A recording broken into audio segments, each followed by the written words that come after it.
welcome to Creative Blog. We're your hosts, VEE and SEAN. We interview people in the creative industries about their life, work, and hobbies while we doodle jam.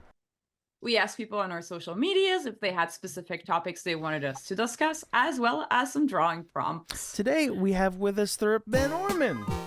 Welcome. Yay! Woo! Oh my gosh. We did it. I'm so excited to have you on, Thurop. You're a huge inspiration to so many artists, to me, to SEAN, and also just knowing that you have I feel like you've done it all. You've done everything in animation. I kind of wanted to ask you a little bit about what was it like pitching at the time at Cartoon Network, pitching ideas? What was the process like a little bit? Well, I pitched Flapjack at Cartoon Network when I was a student at CalArts, and I actually made a Flapjack short at CalArts, and I got a lot of positive attention for it, and so that's how I got an interview at Cartoon Network. But when I pitched at Cartoon Network, they were not really paying attention to my pitch at all. I quickly realized okay, they don't see this as a real thing. I'm not a real animation person to them yet. I'm just a student. So I ended up, I think that was my second year at CalArts, the end of the second year. So I pestered Cartoon Network to start a free internship program so that I could get my foot in the door there and kind of make a name for myself in storyboarding first before they actually took me seriously at all. To become a real animation person in their eyes. A real animation person. Yeah. So when did you realize you became a real animation boy? I tricked them into it. So I've told this story before, but I started on Powerpuff Girls, which was my favorite show. So I was super stoked to get on. And my first week, it may have been my first day, I don't remember anymore, but they let me go to a story meeting, and they were just talking, they kept throwing ideas out and no, we've already done that. No, we've already done that. And so I saw it as my chance to be a real animation boy. So I went home and wrote up a whole bunch of ideas. I think I wrote up 6, and I brought them in the next day, and they're like, oh, wow. And they bought all of them. And then, yeah. And then they let me write one up as a script, and they didn't work from scripts, but they just kindly let me do that. And so I wrote it up, and they thought it was really funny. So they let me board it. And my storyboard was freaking terrible, so bad. Oh no. Actually, I remember pitching it, and they were like, whoa, what happened? That's not a reception that you want to get in a meeting. That's not the words you want to hear. Yeah, they're like, it was funny in storyboard or in script form. So you learn real fast. It's wild how much you don't learn. You will learn a lot in school, but then at least me, I was too much of a fuck up to really hone my storyboarding chops. I spent more time on the writing end and designing end, and so I had to learn really, really fast. So the first couple boards were just brutal, just brutally hard. They got easier every time. and then so I feel like I only did 3 or 4 boards on Powerpuff before it got canceled. Really? Because Craig had moved on, Craig McCracken, to doing Foster's, and so he was going to put all of his time into that. So I guess, I don't know if it was canceled or if he was just okay, I'm done doing that. Now I'm going to do this. But I think even though it was so hard to do those first couple of boards, I definitely went for it. So after my pitches, the crew was several people of the crew were like, oh my God, that was so funny. That was the old days on Powerpuff Girls. Where people actually cared. Wow. And so every time people were like, oh man, that was so funny, that was so good, then I would say, hey, could you go tell development that? Because I wanted to pitch Flapjack again. And so the next time, and I did that all the time, just shamelessly. I did it very nicely, hey, would you mind telling? Heather Kenyon was the name of the woman running development. So I would just say, hey, could you tell Heather Kenyon I have a show I want to pitch? So the next time I went in to pitch, instead of looking for a reason like just like trying to figure out how they're going to tell me no. They really wanted to say yes to something. And so it was a different development executive than I had pitched Flapjack to initially. So she didn't know anything about it. And I was like, oh, I have this idea about a kid who lives in a whale with a pirate. And yeah, and they immediately were just like, cool, yeah, let's do it. Let's make it. So they gave me a deal to start developing, which, you know, I think just so everyone knows, and maybe people have covered this before on here, like you never made it. Like 0% of the time is it like, you did it, you get a whole show. It's always like, you get to make a Bible, and then you get to write an outline, and then you get to storyboard, like if you're lucky, a whole episode. And then if you're lucky, they let you record voices for the episode. And then if they're lucky, they let you make the episode. And so, and even like having an episode made, it is like such a huge win, but it's like, you're still poor. That's what I was gonna ask have no guarantee that anything will happen from it. So you're just like working nights and weekends on something that might not ever happen, but it also pushes you to like give it your all and like this is my one shot. That's it.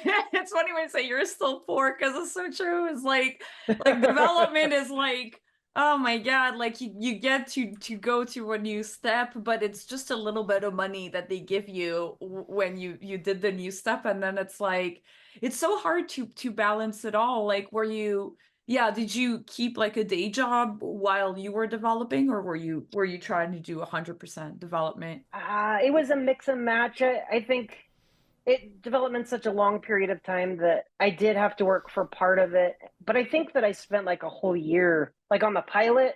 They wouldn't pay for a lot of stuff, like the stop motion stuff. They wouldn't pay for, I think, like Screen Novelties, who did all of the stop motion stuff.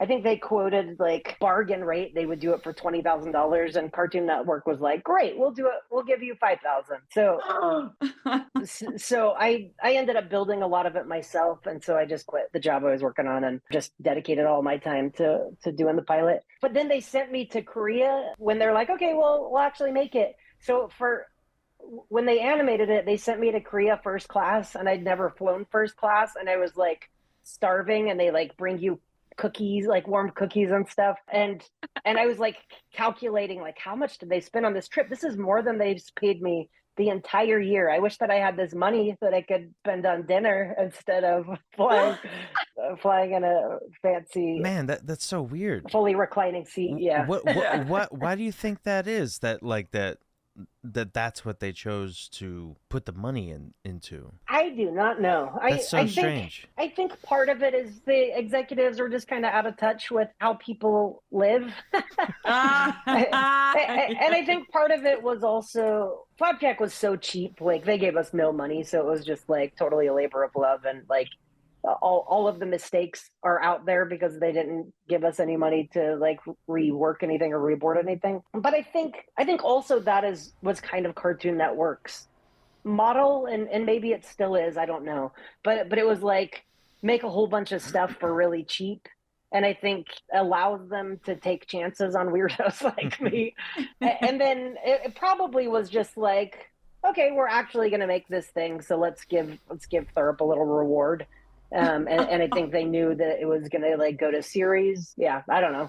That's probably why. Man, that's so crazy. It's so funny, the thing you said about like, they're like out of touch thing, because it's true. Like sometimes I don't know. Yeah, these development deals, they're like so rough, and it's and it's the only way you can really prove anybody that you are like willing to work with them and listening to their notes, but also making the best possible product on everything. I think also when it's your first thing, then they know that they have you over a barrel. Sure. Like I could either not make my thing that I've always wanted to make, or I get to make my thing, and so I'll do whatever you say. They're holding your dreams in their hands. Like, we can crush this. It's not very hard for us. Yeah.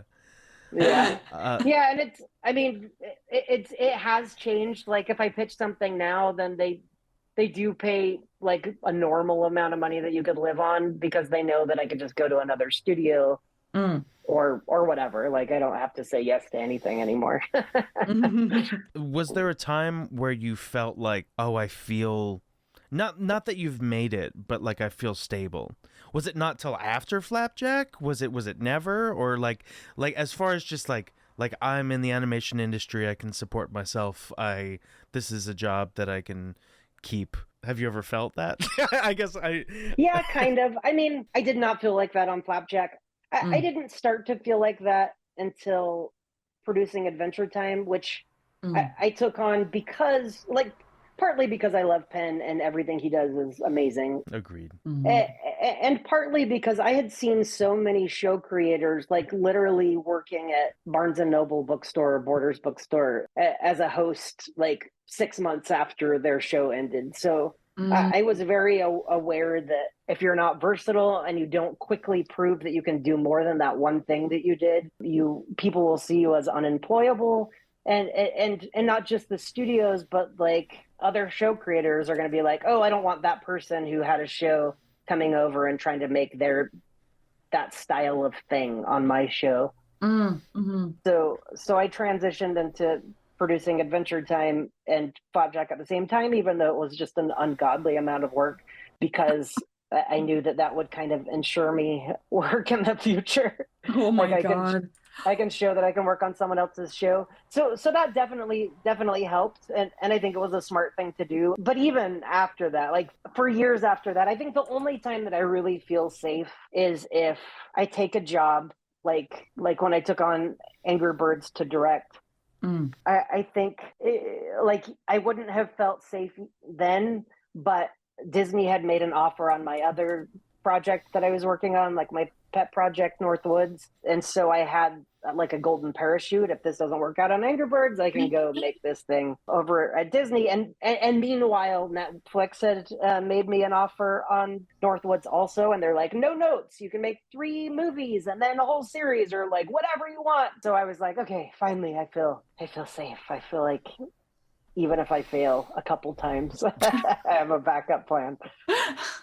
That's so crazy how many things you have to juggle at the same time. How do you do it? I guess it's like, how do you think about all How these do you keep different up the energy projects? and Yeah. change, gears like that? I don't love to, honestly. What I try to do is have something and get an offer on it and then sit on it. So that while I'm working on one thing, I just have that as a backup. And I don't think it's fair to any of the projects to be not putting my all into it. So I am putting my all into like Angry Birds or the movies. I'm doing 2 movies now, one I'm producing and one I'm directing. And I have had to kind of step away from the one I'm producing and I give notes on it, but my brain is on the one I'm directing. Something I've always been curious about is what's the feeling after, like, because a lot of the young people who are looking to pitch shows and live out their dreams and all that stuff, they kind of put having a show as the peak, and then you do that and then you can just climb in a coffin and you just get buried in the hillside or whatever it is. Like, is there a grieving process? Is there a, like, after you go from having your own show and you're not sure if that'll ever happen again, what's life like after? Like, what do you think about? Is there a release and then you're like, I'm just gonna do whatever I want? Is there, I mean, I'm sure it's different for everyone, and I'm sure it also makes a difference like how many seasons you went for and if you sold merchandise and if you like have money. Although I think so when Flapjack got picked up, I moved out to Ventura, which is like a 2-hour commute to LA, like 1.5, 2-hour commute to LA. And I did it thinking like, oh, after Flapjack, I'm going to be rich and I will just retire. I'll just do whatever I want. Oh my gosh. And now that I see how absurd that was, like, even if the show was like hugely successful and it sold a lot of merchandise, it most likely would not be enough to live off for even a year. And then it's as far as like then what, like emotionally and stuff, I will not lie, it is hard to like have that one thing that you're like, this is the one thing I wanted to make, And then when it's over, you're like, oh fuck, now what? Do I have to work for someone else on some shitty show that I don't want to work on and like isn't my sensibilities, and I just have to put my head down and pay the bills. So I intentionally don't put up like Flapjack posters. Like I know a lot of people put up like posters from everything they've worked on and stuff. And I feel like I just want to move on to the next thing, and I will be sad if I'm just always thinking about, yeah, I wish I got to make more Flapjack. So I just boxed all that stuff up and put it away, and was just like, okay, what's the next thing that I'm in love with? Which was Northwoods, and I still haven't made, partly because I want it to be perfect, and I don't want to give up creative control to any studios or like make it like less than what I want it to be. And yeah, and I'm just, still trying to make it better and better, the perfect thing, which may never happen. Well, how long was it before you decided it felt right to pitch a new thing after Flapjack? Oh, that's a good question. I probably pitched it maybe 6 months after. Oh, that's pretty quick, actually. After you do just move I mean, on to the when you next have thing. no income, it's not that quick. True. Okay. Oh, yeah. All right. That is funny that you bring that up, because I feel like on the episode with Jorge Gutierrez, he said something along the lines of like he intentionally makes things harder on himself, so he keeps pitching things, kind of like like he said something like, well, I bought a house, so now I have to make more money. I do that also. You gotta keep the fire under yourself, and if you know yourself, you know what you have to do. Also, about Jorge, I met Jorge when I was touring CalArts. I toured all of the animation schools on the West Coast, and I was not interested in CalArts, and then I met Jorge, and he was so rad and just like so passionate and was making way cooler stuff than I saw anywhere else, that I was just like, okay, yeah, this is what I'm doing. I'm going here. Oh, nice. Oh, that's a cool story. I love him. I love Jorge so much. That is so cool. I love these like kind of like the lore, the animation people lore. Yeah, the Godfather. Yeah, it's like having one of those boards and you're connecting all the names with little strings, like secretly, like who have you ever seen that there are like animation historian people that tie together all the shows with this person worked on this show and then went to go onto this one, and Flapjack sprouted all of these other shows from people that worked on there, and then from these shows they created this thing, and it really comes off like one of those conspiracy theory boards. Yeah, a family tree. That sounds more charitable. Yeah. I also kind of wanted to ask you about, how do you see the difference between directing and producing, because you produced on Adventure Time, and I wonder if you could like kind of explain a little bit your philosophy on that, like on the role. Yeah, I mean, I think it always varies from project to project, but when I came on Adventure Time, like Penn doesn't like to do the managerial stuff. Like Penn is just such an artist and so creative. He doesn't want to do like all of the other shit that you have to do. And, I think that's wise of him, because he's like so full of creative juices. I think he knows himself well enough to know like, oh, that's the thing I'm good at. I'm going to do that thing that I am really good at. So when I came on, he was like basically redoing all of the storyboards himself, and you just don't have time to do that and run a show. Wow. So part of what I was doing is helping him break down like, who is Finn, who is Jake, how can we push them so that their characters become more and more clear, and we can push those buttons for comedy. So that was most of it. I mean, then lots of like bureaucracy and dealing with the studio, which was really toxic at that time because people were getting fired. It was like a whole new regime, and they were putting all their eggs in the basket of Adventure Time. It was the show that had to be successful, so they were throwing money at it. They were firing people. Oh, wow. And it made it, people were throwing each other under the bus, like executives and stuff. So it was a wild, sad time to be there. Oh my God. And then meanwhile, you're trying to make this fun, funny show. So yeah, a lot of it was just like breaking down, like, how can you take something that is in one person's head, Penn's head, and give it to other storyboard artists so that they know what to do with these characters.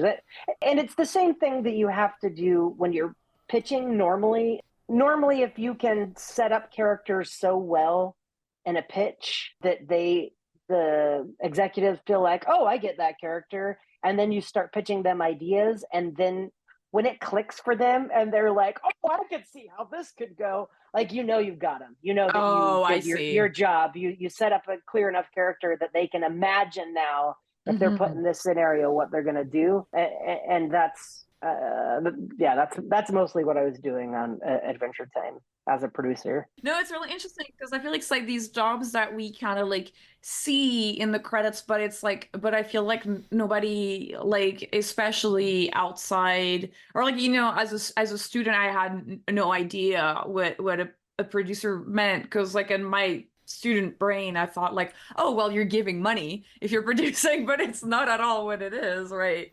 Yeah, and it varies too. Like, I think usually if there's a different executive producer than creator, then usually it's the executive producer is someone who has more experience, so they can kind of shepherd the new person through the process. And I guess in theory that's at Cartoon Network how it generally worked. And I think most of the studios that generally works. But sometimes the executive producer they pair you up with, you're like, nope, they don't get it, and they just kind of pick up a paycheck and you push them off to the sides. Oh, the studio politics are so tricky and complicated. I wonder, I don't know. I feel like I'm always kind of like wondering about how to navigate that. I'm the kind of person who likes to read books about that kind of stuff. What's your angle on how to navigate like people and, like meetings? I mean, I guess all around, I like to keep it very positive, and I like to keep it very encouraging on both on the executive side who are like kind of above you, and then the people who are working on your show. I guess like with executives, if I disagree, and this is not the way that I was on Flapjack, I was a brat. I would just say no. I actually my very first episode that we handed in was, oh, what was it called? It was where Flapjack wants to grow a beard, Beard Buddies, Yeah. and Penn boarded it with Mike Roth, and I thought it was amazing. Like I was like, we freaking did it. And then we sent it to the studio, and we got just like a wall of notes, like so many notes, like basically nothing worked for them. And my one response I sent back was, "Wow." Oh, and then I was just like, I'm not doing these. If you guys don't get this show, then too late. So you already gave me the keys to the kingdom, so I'm making what I want to make. But since then, since being a brat and learning not to do that, and that it will bite you in the ass, because eventually those people will be your boss that you said no to. So now the way that I do it, if I don't agree with something, then I'm just like, I tell them the things that I do agree with, like, oh, this is a great note, this is a great note. And this other one, depending on how powerful they are, if they're like the president of the studio, then I'll be like, just honest with them. Like, I don't agree with this note, and I see where you're coming from, but this is the way that I would like to solve it. Or like, I see why you could feel that way, but can I pitch you something that I think is better for these reasons? And then I'll pitch them the thing. So I try to be like, you guys are paying the bills, so I'll do ultimately what you say, but here's why I think this way is better. And almost always that works. If you have a terrible executive, then that does not work, because they're too self-conscious and don't know the craft well enough to talk about it. But if you have a good one, which, I generally just won't work at a place that they have those type of executives. And if you have a good one, like, they want to make the best thing too. So, they'll back off. And at Sony right now, Christine Belson is my absolute favorite, because she has no ego, and she's really smart, and she has great instincts, which is, I think her biggest asset, and probably about the best asset that you can have as an executive. And she'll start giving a note with, okay, this this might not be it. This might be the opposite of the thing you should do, but here's what I'm feeling. And here's like I like that. what I would do. Yeah. And so she gives you the freedom to like, okay, I see exactly where you're coming from. And you're not going to make me stick to that idea you threw out in the heat of the moment.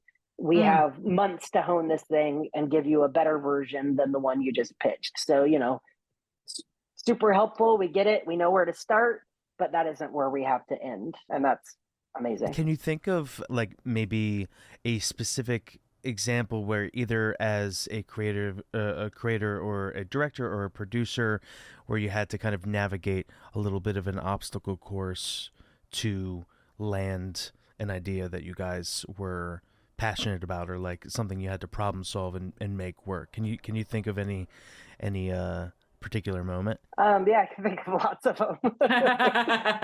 I think the hardest one, and I'm not gonna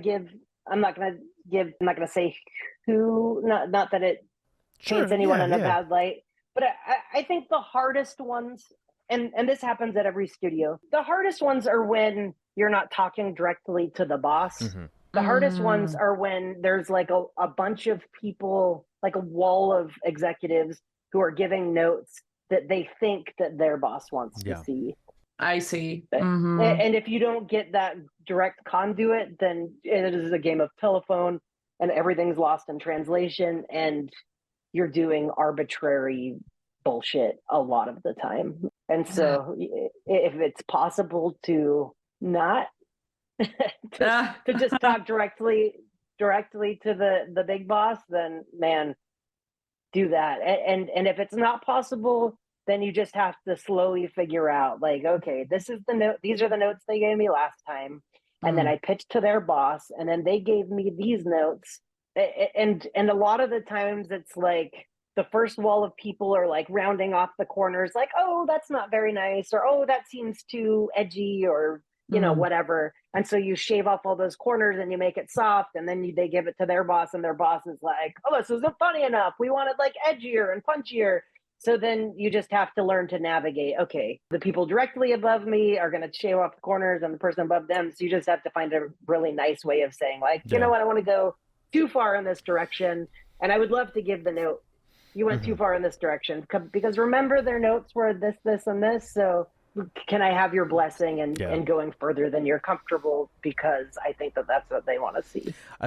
I'd like to get out of the weeds of the technical stuff, and kind of explore play for a second. And I can tell that in your work, it feels like there's a lot of childlikeness and a lot of play. And how much of your writing and the stories that you're interested in telling, your jokes, are centered around play, childhood, like your childhood, that sort of thing?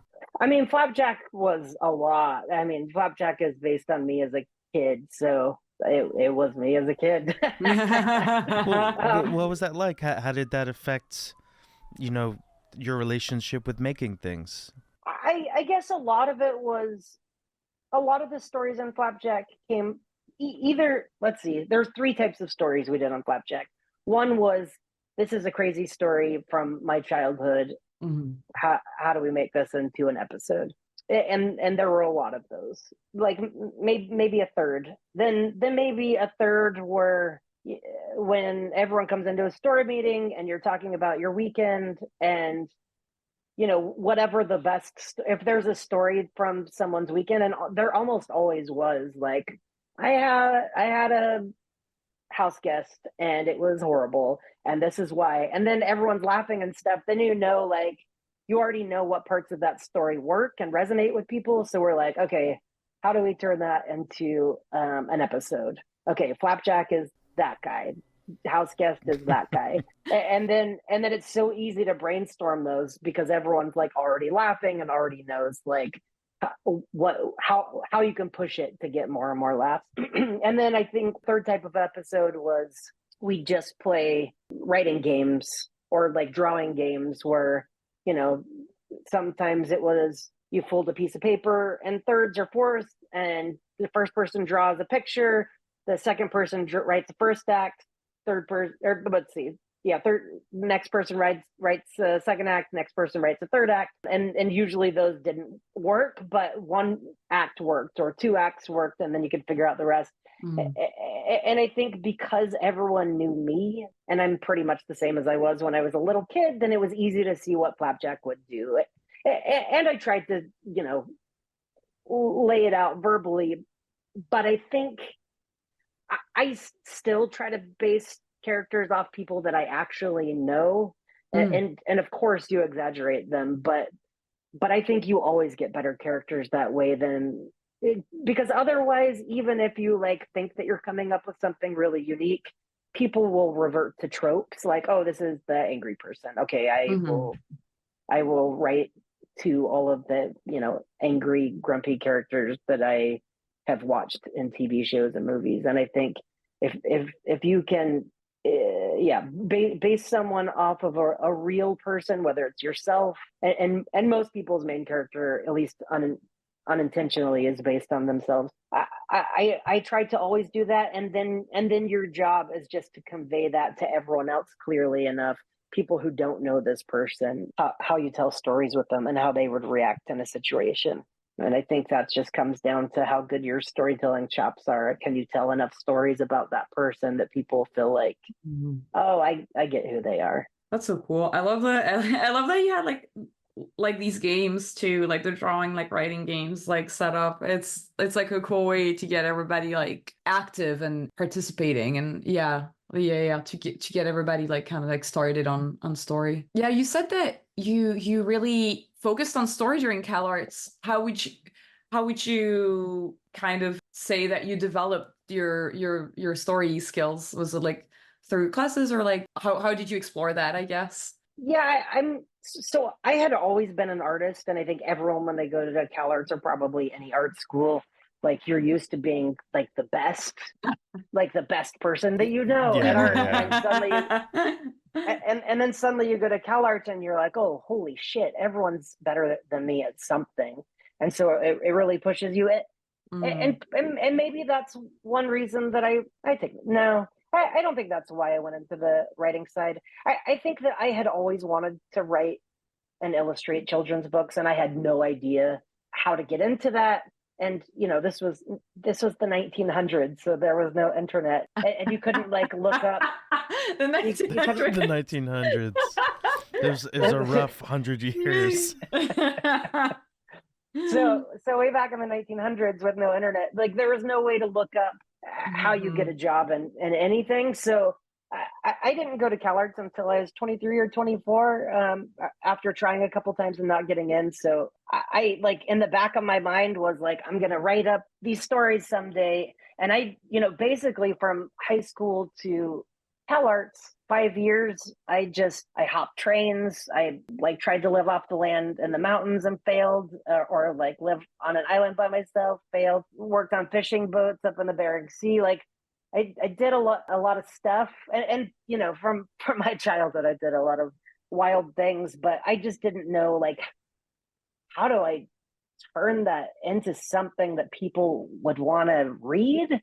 Because it's like too pushed for children's books, and who wants to read a book about some guy, like some illustrated book from some guy I've never heard of?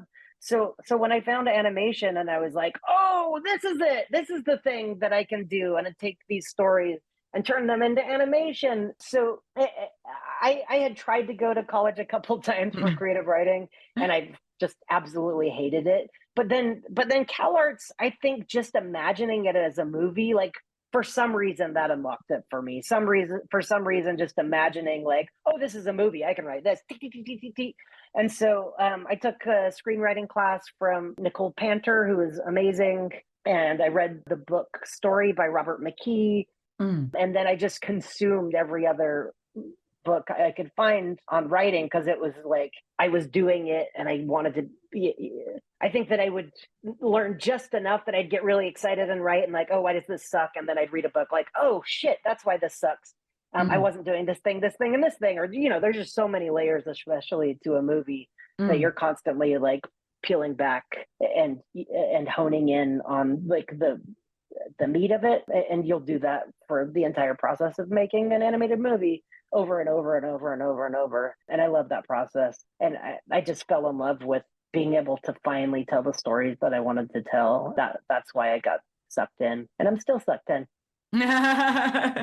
Yeah, I think, oh man, that is so cool. And that is also inspiring to hear that you would kind of write and then go like read the book and like compare and contrast, and you do like a lot of like editing. I feel like sometimes maybe as animators we, or at least I'm going to speak for myself, for the longest time I was just drawing and I was just focusing on drawing so much that like my story skills were a little bit atrophied because I was just like thinking about the drawing side so much. Well, I feel like I'm not as good of a storyboard artist as I want to be. Like, even though I think probably because I got a lot of attention early on for my storyboards, a lot of it was because it was before you pitch digitally, and when you're on paper and you're pitching tiny little storyboards on Post-it notes, like so much of the pitching is in your like acting, and like you're pitching and then you turn around right at the right time. And like it makes people pay attention and laugh, and you can do the acting that you did not put in your storyboard. You can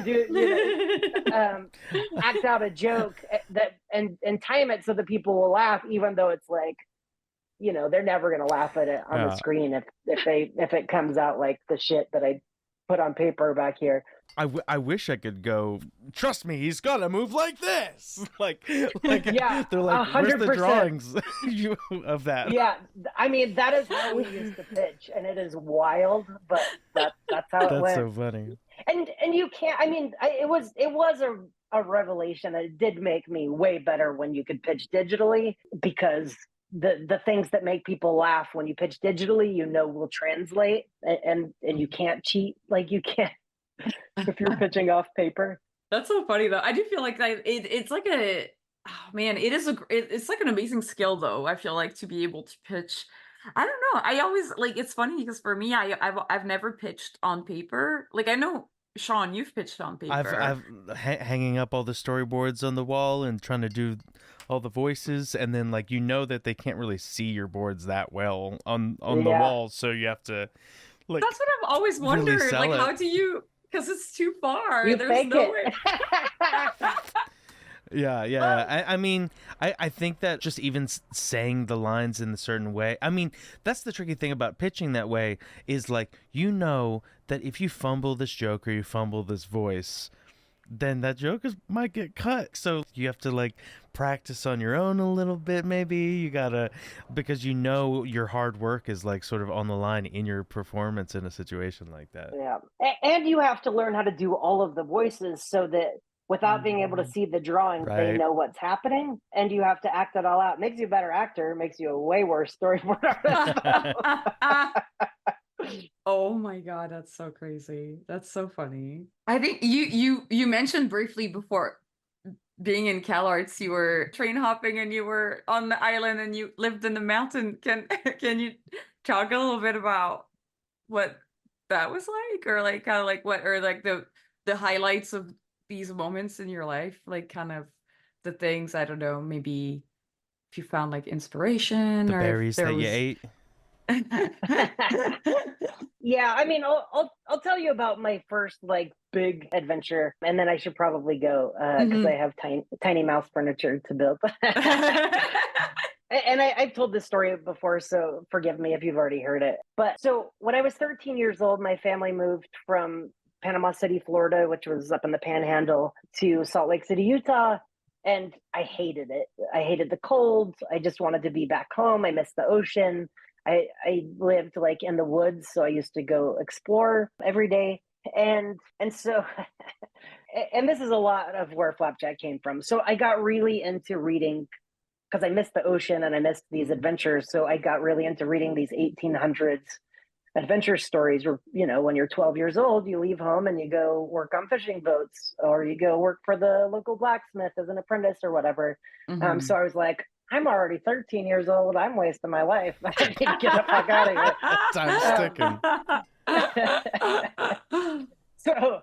So I got a job as a janitor at the high school.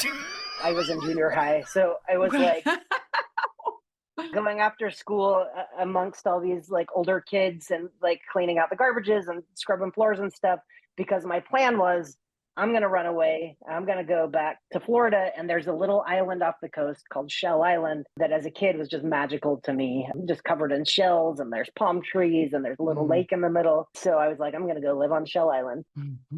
So, so it was my first airplane ride. I saved up enough money to buy a ticket. I ended up telling my parents, like, so I didn't really run away, but I was like, this is what I'm going to do. I am not accepting objections. I'm going to spend the summer on this island. And so like I had to make some deals with my parents. Like I have to go check in with these people from our church. And I don't remember all the stuff that I had to do to appease them. I think that was probably it. I had a very, very lax rules as a child. Except the Mormon stuff. I had to do all the Mormon stuff. So when I got to Panama City, I got sick. So it set me back like a couple weeks because I wanted to wait until I got over my bronchitis. And then like in the meantime, I met this homeless guy who was hopping trains, and he gave me this sob story about how he was just trying to go visit his son. And I was like, oh, well, you know what? It sounds like you need this money more than me. And I gave him all of my money because I was like, I'm not going to need it. I'm going to go live on this island on the coast of Florida. So, and like Jorge says that he does with animation, I've done that all my life. Like, all right, now it's real. Now I have to do it. And like, long story short, it was a disaster. Like I finally got there. I brought like, I'm very idealistic, and I brought like no tools. I was like, I don't need a knife. I'm going to make a knife out of shells. And I did bring like some matches, but they got wet. Like all of my stuff got wet and ruined. So I had no food, no matches. And I was like, okay, now just have to make fire with my hands. I have no idea how to do that, but that's what I tried to do. And I knew that you could eat sea urchins, and there are sea urchins off the coast, but I opened one up and it was just like guts inside to me. It was just horrendous and disgusting. I couldn't do it. I speared a manta ray, and it was just like an alien inside, and it wouldn't stop like breathing. And I was just like mortified at what I'd done, that I killed this thing, and then I didn't even know if I could eat it. And the whole island was covered in rattlesnakes. So like walking across the island, everything's moving, just slithering like through the bushes, up in the trees. So I was like, stupidly, I was like, well, I don't think that rattlesnakes like water. So maybe if I go build like my little hut next to the lake where it's all wet. So I started building this little platform, and I used palmetto bushes to like make this roof. And I turn around and there's an alligator in the lake right behind me, like 15 feet. And I threw the log I was holding at him, and it just went under the water. And I was like, okay, now he's going to eat me. So I like for 3 nights, I starved. I didn't have any water, and I don't remember what my plan even was with water, but I had none. I found a beer washed up on the beach, but I didn't drink it because I was Mormon. And I just every night I was like rolled up in a sheet, like sunburned, freezing, could hear animals all night, and I was just waiting to get eaten. I was like, I don't know if that's a raccoon in my backpack or an alligator, but I'm just waiting here to die. And just like could not sleep just because of all the noises and the hunger and the sunburn. And after 3 days, I ended up going back to the mainland. And the rest of the summer, I got a job as a busboy at the House of Beef and Seafood, and just ate off people's plates when I brought them back to the kitchen. And then I got back to Salt Lake, and I felt like such a failure. Like this big adventure that I wanted to have, I felt like I failed at it. But then when I told people the stories and told them about like what happened, like they were so enraptured by like everything that went wrong. And I realized like, oh, no one wants to hear that you like set a goal and you accomplished that goal. Like, who cares? They want to hear about all the other shit that happened. That's what Creative Block's about. That's what the podcast is about. We want those failures, right? So it definitely rewired my brain. Like after that, like the next summer I ran away to go live in the jungle in Mexico, south of Puerto Vallarta for the summer. You hadn't had enough? You hadn't had enough from the other one. Oh no, that was just the beginning. So but after that, because of because of like my brain getting rewired that, oh, that's the adventure, all the stuff that goes wrong. And that's why Flapjack was called the Misadventures of Flapjack, because that's what I wanted to tell. I wanted to tell all of the things that went wrong. So now, and it's gotten more and more intense as I get older. As soon as things start going wrong, I'm like, okay, here we go. This is it. This is the adventure. And so it's affected, how I live. And I like genuinely like so excited. I rock climb now, and I'm like, I love when it gets gnarly. I love when it's like, how the fuck am I going to get out of this? And in Mexico, and the next summer, like that's when it got really great and spicy. And it's translated to like how I write. I try to get to those moments where you're like, how the fuck am I going to get out of this? Mm-hmm. And then, and I think because I've experienced that so much, I know what it feels like. And I love the problem solving to get out of it. And, both in my real life and in my storytelling, like now we have a real story. If the audience is totally just enraptured in what's happening and has no idea how we're going to get out and is at the edge of their seats, you did it. That's storytelling. Mm-hmm. And then if you can find a satisfying, believable way out of it, then you did it. That's awesome. That is so great. Oh my gosh, thank you so much for like sharing all of these experiences, and also how that that's the way you found how to tell the story. And like it's so great to kind of put the story and then your takeaway from it all together. It just like makes it like so cool to hear. If you were to have to sum up how you get through creative block in like one sentence, what would you say? Like if you just a simple answer. I mean, this is not an exciting answer. It doesn't have to be exciting. But this is real. For me, by far the best way is just to sit down and start writing. And I know a lot of people are like, I don't start writing until I have the idea already down, or I don't start boarding. That is not what works. I mean, sometimes in storyboarding, but as far as writing goes, I sit down to write 10 ideas, and usually one of them is like, oh, that's it. Oh my gosh. And then I'm off and running. But usually the trick is to like, okay, I'm going to just brainstorm ideas, and then one of them just like unlocks the rest of it, and it's off you go. I love it. That's a good answer. Great. I like that. That's a great answer. Yeah. Well, I don't want to take you away from the mice furniture building for too long, so we can. I love these little mice and furniture. Are these yours, Sean? Is it Sean's on the left and V's on the right? Is that what's happening? They're all scrambled up, but I did do the mice furniture. Thank you. Yes. These are amazing. Amazing. Yeah, actually, in train hopping, there's like piggybacks where they stack a couple of shipping containers on top of each other. But the ones that I usually got were like grain bins or like scrap steel bins. And something that I didn't know until years after doing it is that they'll just roll into a station and then just drop like thousands of tons of steel scrap on top of you. So you will die. Oh my God. I'm glad that happened. you're still here. I'm glad that I'm also Yeah. now we have a story. Yeah, it's like all the scraps are on top of you, like. Yeah, that's the end of the episode. Now we have a story. Now we have Thank you, guys. Well, I guess that is the end of this creative block. Thurop, thank you so much for being our guest and sharing your story. Yeah, thank you guys. This was so fun. Thank you so much. And also, I want to give a quick shout out to our listeners. Follow us on social media at CRTV Block, where we ask for drawing prompts and questions to ask our guests. Huge thanks to our editor, Clemens, for editing the podcast, Marco for helping us produce the show, and Abuka for creating the short clips that we've been putting out. If you love our show, you can support us on Patreon. Becoming a patron gets you early access to interviews and access to our Discord community. And another way you can support us is to comment, like, subscribe, all of this social media engagement. We're on Newgrounds now. Oh, yeah, we are. Click the link in the description of this episode to access our Patreon and everything. I've been your host, V. And I was Sean. Keep being creative, and we'll see you next week. Bye. Woo woo. Bye.